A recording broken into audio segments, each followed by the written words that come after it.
Oh. He said that he started the Quiktrip fire. He also said that or that one anarchist guy started the shift in the tone there, that rally. Can you say a little more on the rally? Start with them and Trayvon Martin. Yeah, I'll start with that. I saw them at Trayvon Martin, the Trayvon Martin rally after the verdict first, and those same group of faces turned that whole thing up. And at that time, I wasn't involved in anything. I'm like, hell yeah, let's destroy some shit, you know what I'm saying? And when I saw them at the Mike Brown rally, I was like, what's going on, you know what I mean? Like, this is weird, and I felt like they were changing the narrative from what it was supposed to be. And I actually, me and my friends, we were like kind of chasing them off for like 2 weeks straight, you know what I'm saying? Like every time we see them, we would chase them off.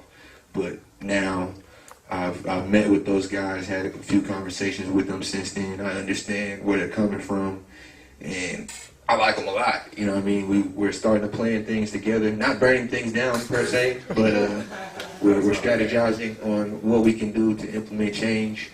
And I want to encourage you guys to embrace them when you see them in your community, like for real, embrace them. Because a lot of them mentally they are ahead of us. They are light years ahead of us. They're like, fuck it, I don't care if Mike Brown fought back, he's dead, and that's all that matters, you know what I mean? And that's how we all should be. But we're like, well, did he really grab the gun? Was the weed that strong? You know what I mean? Like, they're way beyond that. Oh man, they're blaming everything on weed right now. And I know, I smoked one marijuana. Oh. No, not Darren. Mike Brown. Yeah, he was on weed for sure.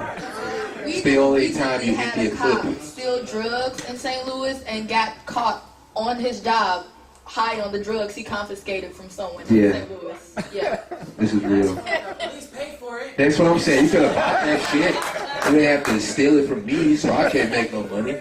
But the anarchists, I really appreciate them, and they're like family to me now. And I encourage y'all to do the same, because they've always been around, and they've always been looked at in a certain light. And we've tried every other alternative except for theirs, so maybe it's time to kind of shift that way. Just did an article, 9 Ways Direct Action has gotten more change than peaceful protest, oddly enough. I read that at like 6 a.m. this morning, oddly. Because it's them, it's you like saying enough is enough, bro. Go on their website, you'll find it, I promise. I was shocked. I'm definitely going to check out that article. Action did more change than peaceful protest. And Look it up. the people that believe in legislation, I want to articulate this a little bit more. It doesn't work. It doesn't work. And sometimes it works temporarily and it pacifies us, but it's not systemic change. And that's what we need, which is going to require us to establish something new. And sometimes you have to destroy the thing that's standing in order to do that. And that looks a little different. No, I'm not just saying everybody's go smash some shit. That's not what I'm saying. Let's get that right. It's not what I'm saying. But Hey, don't you wait a minute, what? Wait a minute. But for real, like, I think some of the more established organizations should start to incorporate anarchists in their circles, because they have a lot to add, and you might have a lot to add to them that they don't know. So just bring everything tighter, you know what I'm saying? Everything that exists right now, even though you guys may have different ideologies, there's things that we can agree on right now, and I feel like you guys should get together and really harness those things out. And if you guys want to vote, and if they want to tear something up, that's cool, you know what I mean? They both can work hand in hand, you know what I'm saying? That's not impossible. And I commend them for fighting this long against us, you know what I'm saying? Because all these years they've still been here with the same agenda, and they've kind of conformed me a little, you know what I mean? And their methods work. You guys wouldn't know about any of this shit if the Quiktrip wouldn't have burned down. You know what I'm saying? The news wouldn't be there. Mike Brown would just be another boy dead. Even with those events that followed his death. You know what I'm saying? It would be just something scraped under the rug if it wasn't for Quiktrip burning down. And I just think we need to really evaluate all of our tactics and all of our resources, them being one. Another group popped in my mind. For sure.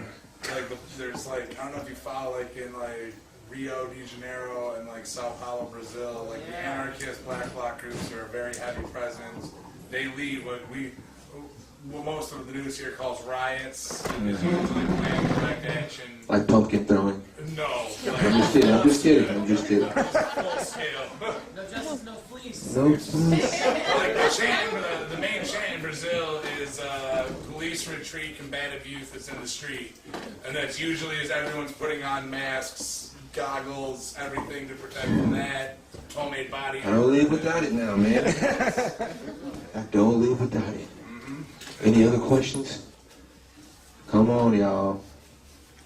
I know it's gotta be a few more. Yes, sir.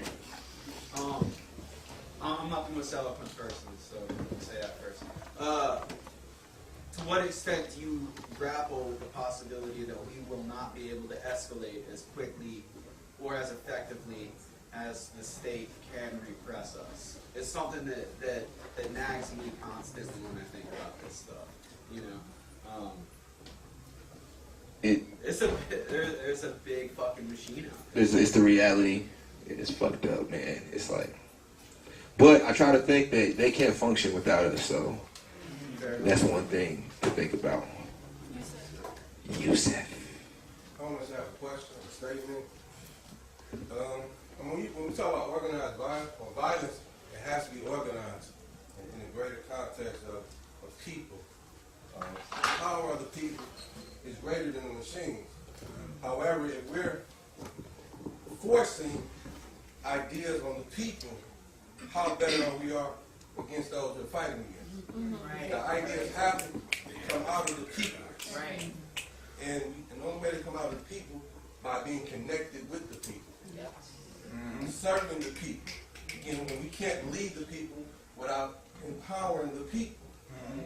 So there's many layers to this.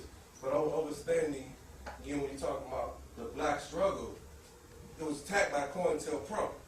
So when you look at Ferguson, it had no leadership development because of our organization being attacked.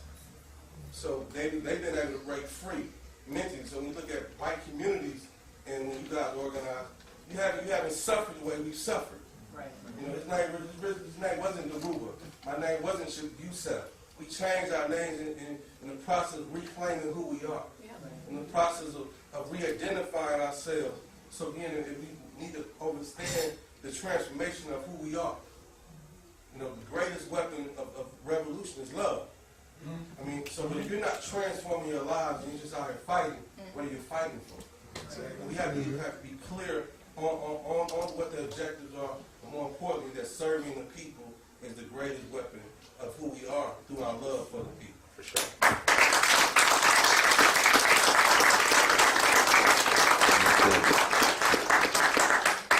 I definitely agree with that. I just like to take this moment.